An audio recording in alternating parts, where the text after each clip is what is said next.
ओम शांति। पिछले सतगुरुवार हमने टीचर्स बहनों की गुलजार दादी और जानकी दादी जी के साथ रूह रिहान के रूप में चुने हुए कुछ प्रश्न उत्तर सुने। पहला भाग सुना। आज हम इसी का कंटिन्यूएशन दूसरा भाग सुनेंगे। फिर से कुछ और प्रश्न पूछे गए दादियों से और दादियों ने उसका बहुत सुंदर जवाब दिया। तो सुनते हैं आगे के प्रश्न उत्तर। अगला प्रश्न है, हम समर्पित यज्ञ में हुए हैं।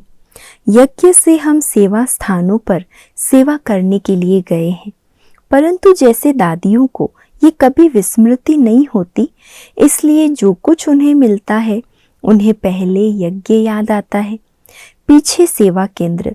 तो क्या सचमुच दादी इससे ही हमारी अवस्था अच्छी रहेगी? जैसे लास्ट वाले भाग में, लास्ट गुरुवार को जो पहला भाग सुना था, उसमें एक प्रश्न था ना कि हम सेवा केंद्र को संवारें या यज्ञ के प्रति करें। तो जानकी दादी जी ने क्या जवाब दिया था?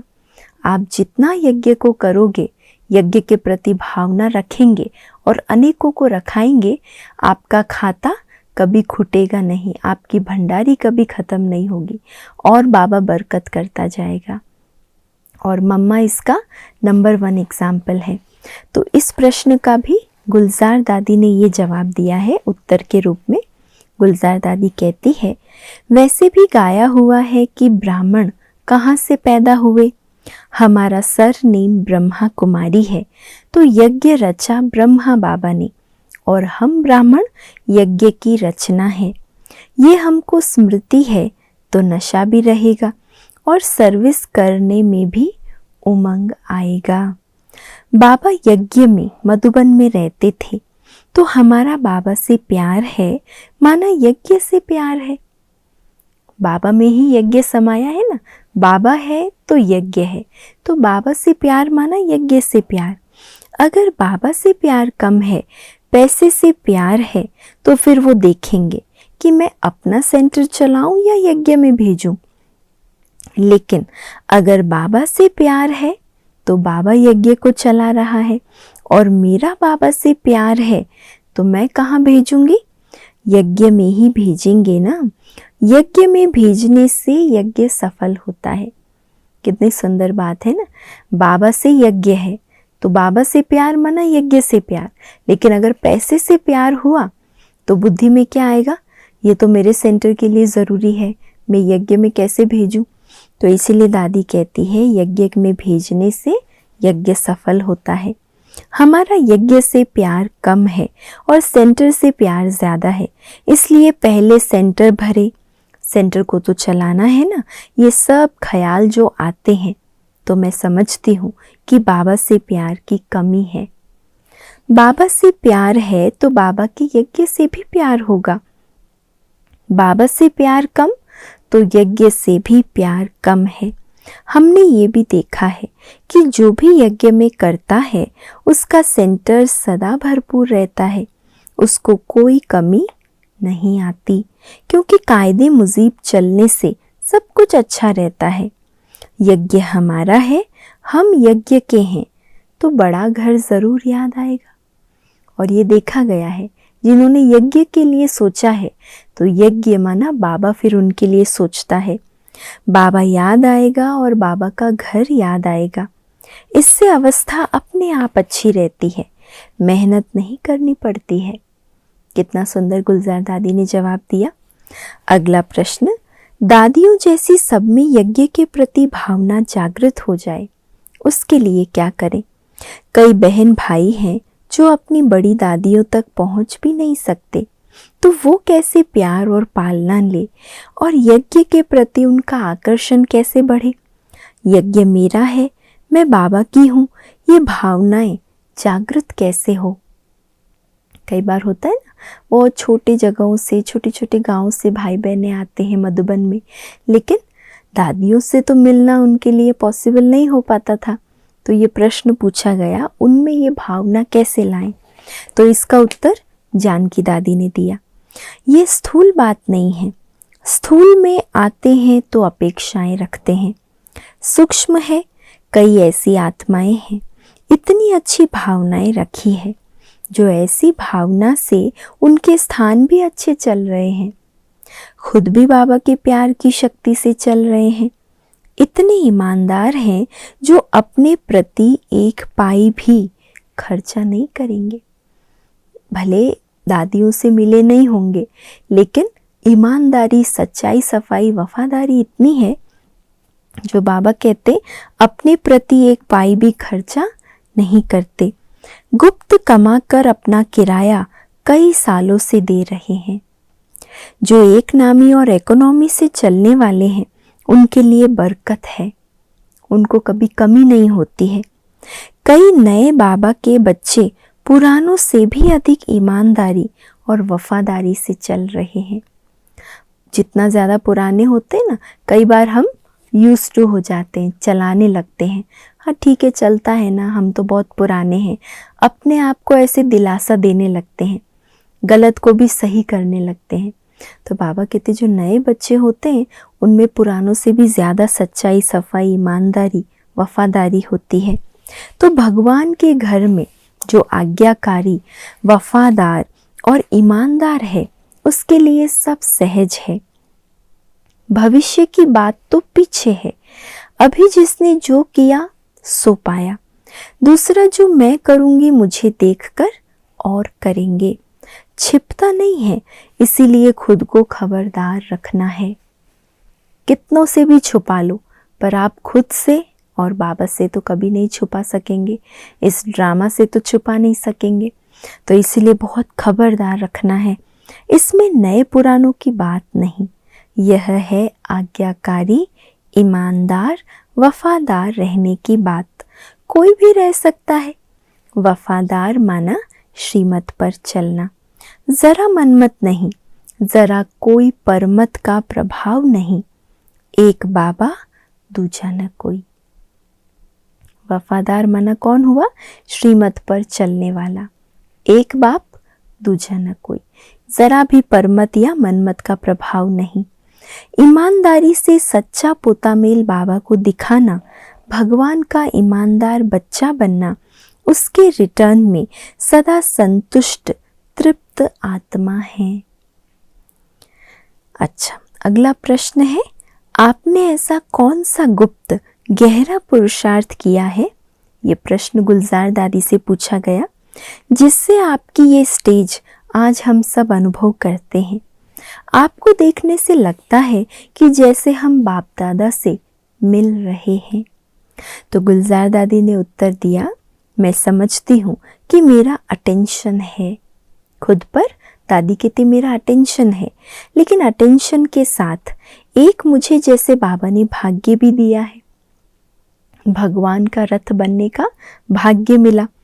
भाग्य और अटेंशन दोनों ही रहता है, और जितना समय ये पार्ट चलता है ना, बाबा शरीर में आता है, लेकिन बार बार शिव बाबा और ब्रह्मा बाबा की प्रवेशता होने के कारण हमको अशरीरी बनना बहुत सहज लगता है ना। हमने भी देखा है ना सबने, कैसे गुलजार दादी बस स्टेज पे आती थी और 1 मिनट के अंदर दादी वतन में चली जाती थी। बाबा रस्सी खींच लेता था, लेकिन बाबा रस्सी तब खींचता था जब दादी इतना अशरीरी हो जाती थी, सब प्रकार के वातावरण से, प्रभाव से मुक्त, हजारों की संख्या में बैठकर भी जैसे दादी वहाँ से अपने आप को 1 सेकंड में समेट लेती थी। तो ये अभ्यास होने के कारण अशरीरी बनना बहुत सहज है, क्योंकि इतना टाइम जब बाबा आता है तो हम और कहाँ तो नहीं होते हैं, शरीर में ही होते हैं, लेकिन स्वीट साइलेंस का अनुभव होता है। तो ये बार बार साइलेंस का जो अनुभव बाबा वतन में कराता है, तो उसके संस्कार भी भर जाते हैं। बार बार हाँ बाबा के पास जाना आना, बाबा की प्रवेशता होना या संदेश लाना, फिर उसके लिए आना जाना, इससे क्या होता है, साइलेंस में रहने के संस्कार भर जाते हैं और हमको अशरीरी बनना या स्वीट साइलेंस के अनुभव में जाना सहज हो जाता है, ड्रामा और भाग्य अनुसार। दादी कहते ड्रामा भी है, मेरा अटेंशन भी है और फिर मेरा भाग्य भी है। अगला प्रश्न है, आप हम बहनों से क्या उम्मीद करते हो? आप अपने दिल की बात बताएं ताकि वो उम्मीदें हम पूरी कर सकें। तो गुलजार दादी ने उत्तर दिया, हम चाहते क्या हैं, लेकिन बाबा चाहता है। हमारा चाहना ना चाहने की बात नहीं है, बाबा क्या चाहता है वो ज़रूरी है। बाबा का अटेंशन अभी समय के ऊपर और स्वयं के ऊपर दोनों तरफ का है। देखो दादी कितनी निर्माण है। दादी से बहनों ने कहा आपकी उम्मीद क्या है वो बताओ, लेकिन दादी ने किधर इशारा किया? बाबा की तरफ। स्वयं बनेंगे तब समय नज़दीक आएगा। समाप्ति के समय को लाने वाला कौन है? आह्वान करने वाला कौन है? तो बाबा हमेशा कहता है कि जितना जितना आप तीव्र पुरुषार्थ करेंगे उतना ही समाप्ति का समय समीप आएगा, क्योंकि आप मनसा वाचा कर्मणा अर्थात चेहरे और चलन द्वारा संपूर्ण बनेंगे। समय को भी समीप लाना है, लेकिन पहले स्वयं को संपन्न बनाकर समय को समीप लाना है। आप मनसा वाचा कर्मणा चेहरे चलन द्वारा जब संपूर्ण व समान बनेंगे तब समय समीप आएगा। तो बाबा ये चाहता है और बार बार कहता है। एक तो मम्मा को फॉलो करो। जैसे मम्मा का बाबा की मुरली से अति प्यार था, बहुत बहुत दिल का जिगरी प्यार था मुरली से, कई बार पढ़ती थी। ऐसे रोज बाबा की मुरली बार बार पढ़ो। मुरली बाबा का स्वरूप है। बाबा क्या है, कैसा है, वो मुरली बताती है, बाबा का स्वरूप है। बाबा वाणी में जो बोलता है उससे साकार भासना आती है। मुरली सुनते समय बाबा मेरे से पर्सनल बोल रहा है, इस फीलिंग से मुरली सुनना है। तो बाबा तो हमारे सामने होता ही है। बाबा की मुरली से रोज हमको श्रीमत मिलती है और सभी को मिलती है, चाहे पुराने चाहे नए, छोटे हैं या चाहे बड़े। और अब तो इतना साइंस के साधनों ने हर चीज़ कितनी सहज कर दी है। हर एक के हाथ में मोबाइल में मुरली है, तो हम कितना कर सकते हैं। पर अब हम करते हैं ऐसा? बार बार मुरली पढ़ना, बार बार पॉइंट्स रिवाइज करना नहीं करते हैं। और जब पहले साधन नहीं थे लेकिन तड़फ थी दादियों को, कितना मुरली पढ़े, मुरली को पूरा जैसे समा ले अंदर, ये अंतर है ना। तो चेक करो, जो आज बाबा ने मुरली में श्रीमत दी है उसको मैंने फॉलो किया तो नेचुरल है, श्रीमत मानने से बाबा की दुआएं मिलती है। हर एक को बाबा रोज यही कहता है कि समान बनो, संपूर्ण बनो। समान और संपूर्ण बनने के लिए योग की शक्ति को और बढ़ाना है। फरिश्ता स्वरूप हो जाए, सेकंड में बिंदु लग जाए, क्वेश्चन और आश्चर्य की निशानी ना लगे। क्या लगे? फुल स्टॉप, बिंदु लग जाए, है ना, फरिश्ता स्वरूप बन जाए, लेकिन ना क्वेश्चन हो ना आश्चर्य की निशानी हो। अगर हम इस अटेंशन में रहें तो छोटे भी बड़ों से आगे जा सकते हैं, और कई जाते भी हैं तो सभी को वरदान मिला हुआ है, सिर्फ अटेंशन देने की कमी है। वरदान तो जन्म लेते ही बाबा ने अनेक दे दिए, लेकिन उन वरदानों को कार्य में लाने का, उन वरदानों का स्वरूप बनने का अटेंशन चाहिए। वो अटेंशन को अंडरलाइन करे तो छोटे भी सुभान अल्लाह है। ऐसे छोटों को बाबा बहुत मदद करेगा। रोज अमृत वेले फरिश्तेपन की अवस्था में बैठो तो फरिश्ते रूप बाबा के प्यार का अनुभव जिगरी होगा। क्या अभ्यास करें? रोज अमृत वेले फरिश्तेपन की अवस्था में बैठो तो फरिश्ते रूप बाबा के प्यार का अनुभव जिगरी होगा, दिल से होगा। इसके बाद इस प्रश्न का उत्तर जानकी दादी ने भी दिया। तो दादी कहती है, मैं कभी कभी अपने को देखती हूँ, मुझे परिवार के लिए अति प्यार है। जितना बाबा के लिए प्यार है उतना परिवार के लिए प्यार है, उतना ही विश्व की अनेक आत्माओं के लिए, संबंध संपर्क वालों के लिए भी प्यार है। क्योंकि दुनिया वाले बेचारे ना उम्मीद हैं, कोई उनको उम्मीद दिखाई नहीं पड़ती। और हमारे में भगवान ने उम्मीदें रखी हैं। हम भगवान की उम्मीदों के तारे हैं। बाबा कहते, अभी आप उम्मीदों का सितारा हो, एक दिन सफलता का सितारा ज़रूर बनेंगे। बाबा की उम्मीदों को पूरी करना ही हमारी सच्ची लाइफ है। क्या है हमारी लाइफ का ध्येय, क्या है लक्ष्य, क्या है? बाबा की उम्मीदों को पूरा करना। तो उम्मीदों के सितारे ही फिर सफलता के सितारे बनेंगे। हिम्मत दे बच्चे, मद दे बाप, हमारी सच्ची लाइफ है।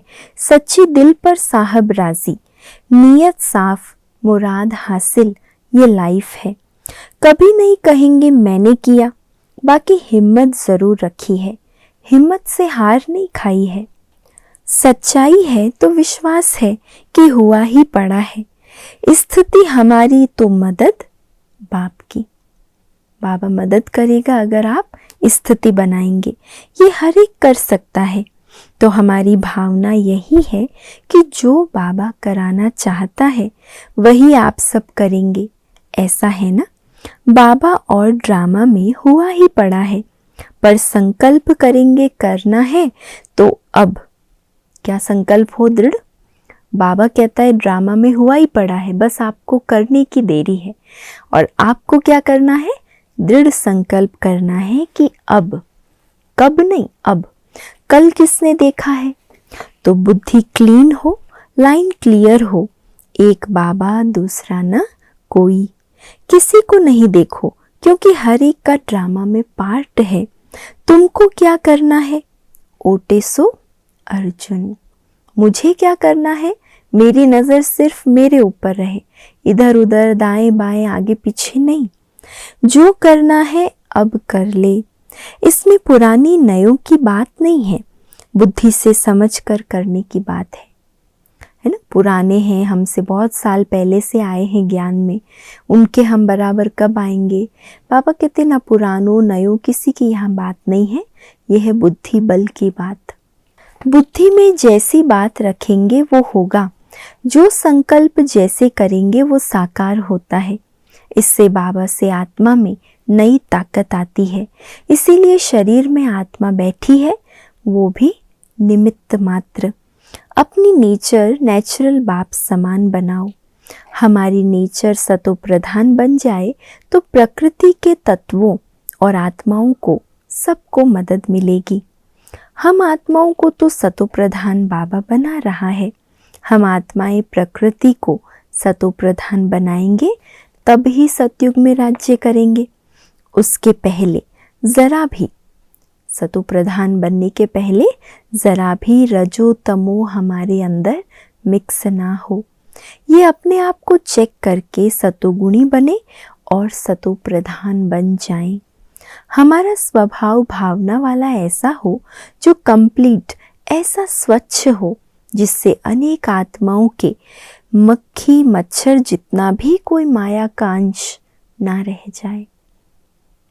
इतनी सतो प्रधानता, इतनी स्वच्छता कंप्लीट हमारे अंदर आ जाए, जो बाबा कहते जरा भी अंश ना हो। हम ही करने वाले हैं और हम ही सतयुग में सब आने वाले हैं।